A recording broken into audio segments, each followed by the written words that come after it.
Bismillahirrahmanirrahim.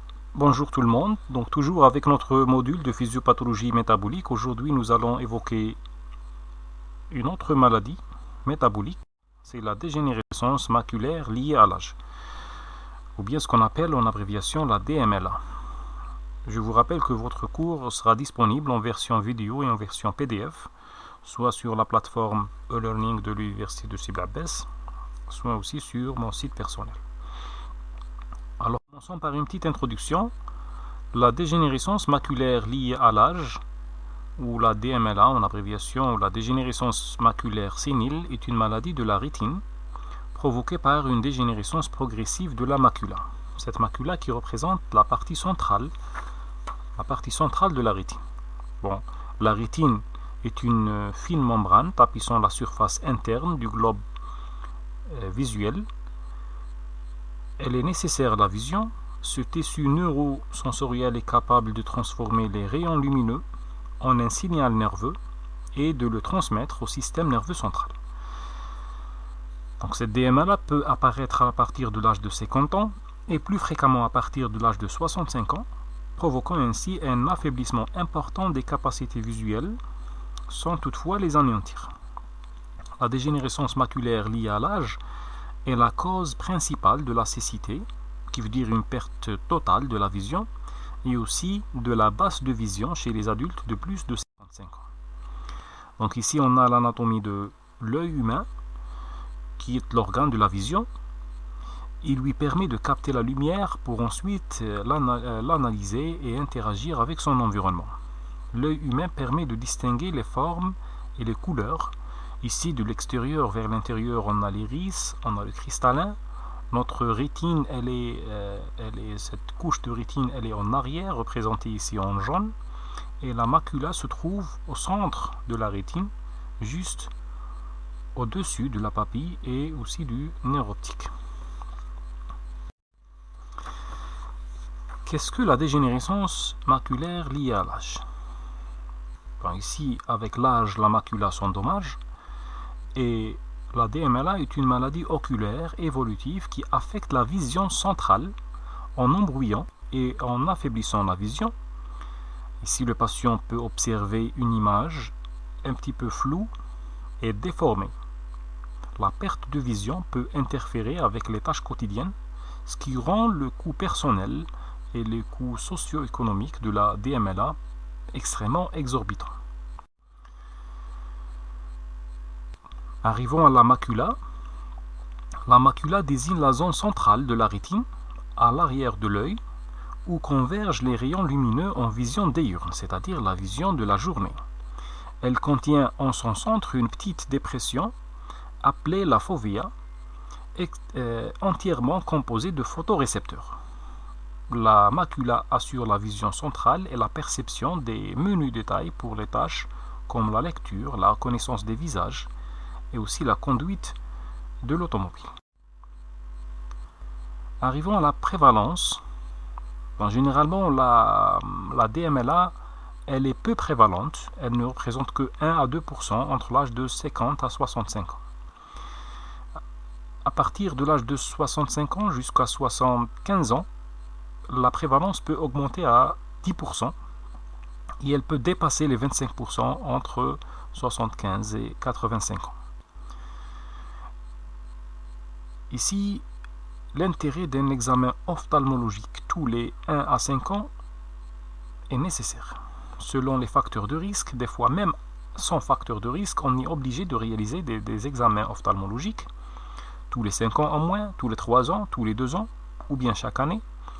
Après l'âge de 55 ans, il vaut mieux réaliser les tests chaque 2 ans, ou bien une année, des fois même moins, pour détecter et commencer un traitement précoce si on a un problème. Quels sont les symptômes de la DMLA? Au stade précoce, généralement la dégénérescence maculaire ne produit aucun symptôme. La vision elle est floue lorsque la personne exécute des tâches qui obligent à voir les détails. Par exemple, lorsqu'on veut enfiler du fil dans une aiguille. Ça est une tâche qui nécessite de voir les détails. Les lignes semblent déformées et des taches sombres apparaissent dans notre champ de vision. Des taches floues qui ne peuvent pas être corrigées avec des lunettes. Donc, tout ça, c'est des symptômes de la DMLA. Elle est normalement plus fréquente chez les blonds. Elle est moins fréquente chez les sujets, les sujets africains ou bien les sujets à peau un peu teintée. Y a-t-il des formes différentes? Oui. Bon, ici, il y a deux types de DMLA. La DMLA humide et la DMLA sèche. La DMLA sèche, elle est la plus courante. Elle est légère et progressive. Donc, au fil du temps, on a l'installation de cette DMLA sèche. Par contre, la DMLA humide, elle est moins courante, donc moins prévalente, mais elle est soudaine et grave. L'évolution, elle est très rapide de la DMLA humide. Commençons par la DMLA sèche. 90% de tous les cas de DMLA sont généralement des DMLA sèches. Habituellement légère et sans symptômes, elle apparaît lorsque la couche de cellules sous la rétine commence à vieillir et à s'amincir. Des drusens, bien ce qu'on appelle des petits dépôts qui bloquent la vision, vont s'accumuler sous la rétine. Elle peut se transformer en DMLA humide avec le temps. Elle peut être détectée par un examen complet de l'œil. Donc c'est le médecin, l'ophtalmologue, qui va détecter ce problème de DMLA. La DMLA humide représente 10% de tous les cas de cette dégénérescence maculaire liée à l'âge. C'est la forme la plus grave. Elle est causée par une croissance anormale des vaisseaux sanguins et par une accumulation ou une fuite du liquide. Elle peut entraîner une perte de vision soudaine en quelques semaines ou bien en quelques mois. Donc c'est plus grave que la DMLA sèche qu'on a vue auparavant. Quels sont les sujets qui sont à risque?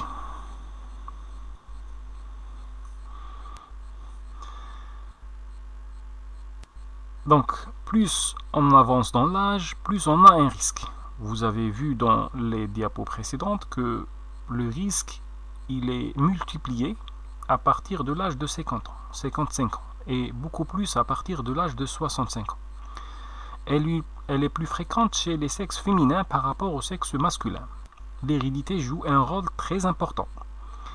La lumière, puisque c'est une maladie qui affecte la vision diurne, donc la lumière, l'exposition au soleil et à la lumière bleue, la lumière des écrans, de nos téléphones portables, des tablettes, les risques clairs, les gens avec les yeux colorés, l'hypermétropie, filtre cristallin, tout ça c'est des facteurs de risque pour le développement de la DMLA, en ajoutant à cela des facteurs vasculaires comme l'angor, l'hypertension artérielle, l'hypercholestérolémie et le tabac. Le tabagisme aussi c'est un facteur, en fait le tabagisme c'est un facteur de la plupart des maladies métaboliques. Est-il possible de prévenir la DMLA? Donc ici, oui, on peut conseiller la portée d'une protection adéquate contre les rayons UV à travers les lunettes par exemple, des lunettes qui sont adéquates. Adopter un style de vie sain, même notre alimentation, si elle n'est pas riche en oméga 3 et en légumes verts, donc ça c'est un problème. Adopter une bonne alimentation, comme j'ai déjà soulevé, se soumettre à des examens périodiques complets de la vue effectués par un docteur en optométrie ou bien un ophtalmologue. Vous allez me dire peut-être quel examen faire pour la DMLA. En fait, en premier lieu, l'ophtalmologiste mesure l'acuité visuelle, de près et de loin, grâce à des échelles spécifiques, puis un fond d'œil est réalisé afin d'observer directement la rétine.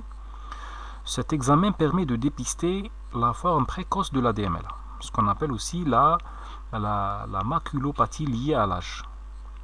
Il permet également de mettre en évidence des signes d'anomalie pigmentaire et d'atrophie de la zone centrale de la macula, ce qu'on appelle aussi la forme atrophique de la DMLA, et des signes de néovascularisation.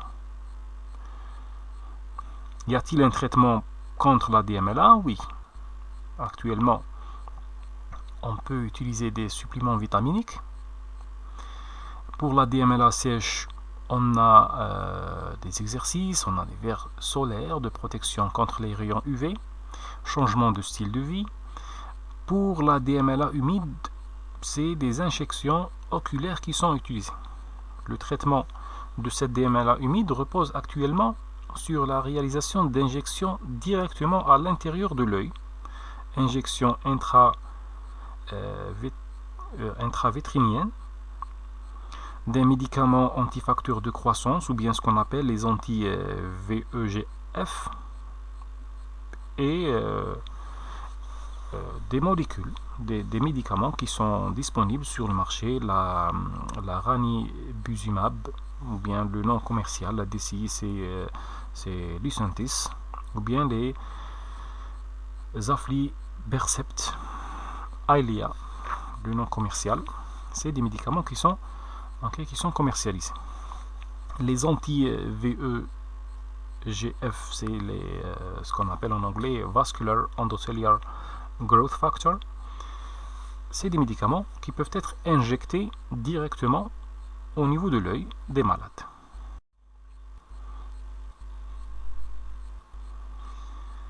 Au stade précoce, et pour prévenir la DMLA, donc les compléments alimentaires ils sont utilisés, la lutéine, les zéaxanthines, les rétinols, la vitamine A, c'est des molécules qui sont utilisables. Les oméga 3, comme j'ai déjà annoncé dans la diapo précédente, les vitamines C, vitamine E, le zinc, et il faut aussi corriger les facteurs de risque vasculaire. L'utilisation des verres teintés comme lunettes, c'est un facteur de protection. Mais il faut choisir la bonne qualité en fonction de notre capacité visuelle. Donc ça aussi, c'est des signes à prendre en considération.